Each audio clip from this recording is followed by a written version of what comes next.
बिस्मिल्लाहिर्रहमानिर्रहीम।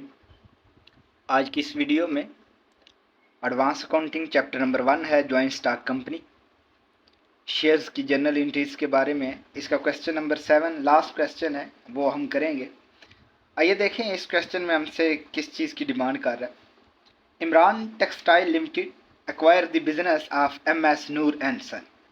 इमरान टेक्सटाइल है जिसने बिजनेस एक्वायर किया है नूर एंड सन का। The asset and liability of Noor and Son at book value are given below. ये कुछ एसेट्स थे, कुछ लाइबिलिटी जो हमने नूर एंड सन के एक्वायर किए हैं, हासिल किए हैं, परचेज किए हैं। The purchase consideration is to be paid by the company in fully paid up share. जितनी परचेज कंसिडरेशन बनती है यानी जितनी बाकी पेमेंट हमने देनी है वो सारी की सारी हमने शेयर अलाट किए हैं ऑफ ₹10 ईच, और हर शेयर जो है उसकी पार वैल्यू 10 रुपये है। Pass journal entry if the share are issued, कहता है जनरल एंट्रीज पास करें अगर आप शेयर इशू करते हैं। नंबर 1 पे एट पार वैल्यू पे, नंबर 2 पे एट 10% डिस्काउंट, एंड नंबर 3 पे कहता है एट 10% प्रीमियम। तो ये इसमें हमने पहले बिजनेस एक्वायर किया, बिजनेस कुछ चीज़ें परचेज की, कुछ एसेट है, कुछ लाइबिलिटीज, और उसके बदले जितनी हमने पेमेंट करनी थी वो हम शेयर अलाट कर रहे हैं। तो आइए देखें इसकी जर्नल एंट्रीज क्या होंगी। जर्नल एंट्रीज के लिए हम जर्नल परफॉर्मा बनाएंगे। पहली एंट्री हमेशा बिजनेस परचेज की होगी, तो यहाँ पे लिख लेते हैं बिजनेस परचेज की।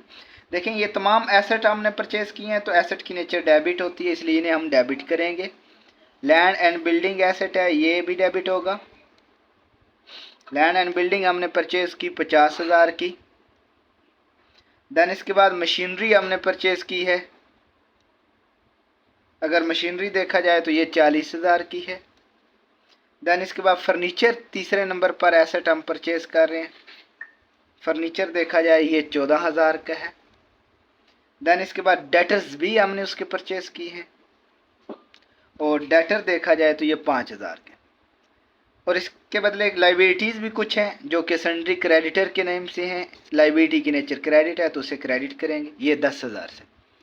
देखें डेबिट साइड बड़ी है, डेबिट साइड पे देखा जाए 50,000 की लैंड एंड बिल्डिंग है, 40,000 की मशीनरी है, 14,000 की फर्नीचर है, और 5,000 का डेटर्स है।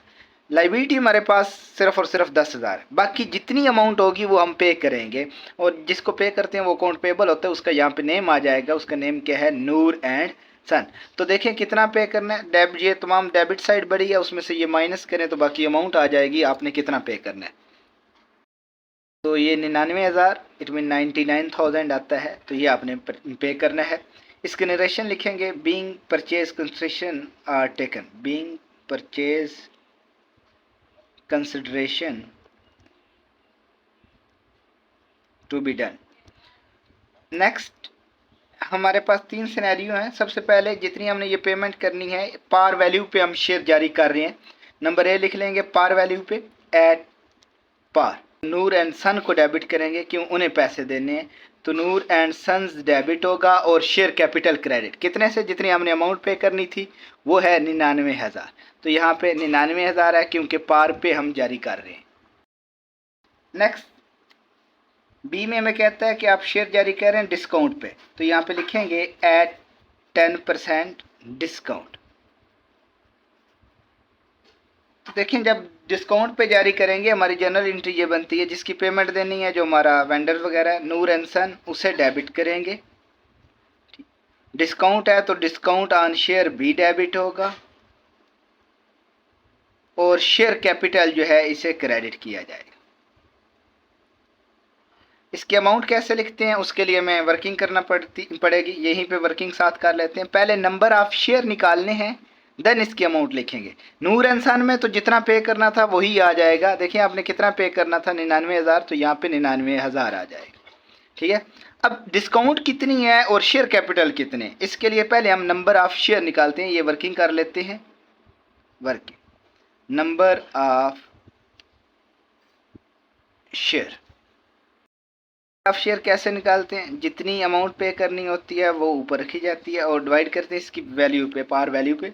पार वैल्यू 10 है, लेकिन 10 पे 10% डिस्काउंट है, तो 10 का 10% लिया जाए वो 1 रुपया बनता है, तो वो माइनस करना है, यानी सेलिंग प्राइस कितनी होगी, तो ऊपर 99,000 और नीचे 10 में से एक माइनस करें तो सेलिंग प्राइस अब हम डिस्काउंट पे दे रहे हैं, इट मीन एक शेयर 9 रुपये पे दे रहे हैं, तो 9 पे डिवाइड कर देंगे तो ये नंबर ऑफ शेयर आ जाएंगे। अगर देखा जाए तो नंबर ऑफ शेयर बन जाते हैं 11,000।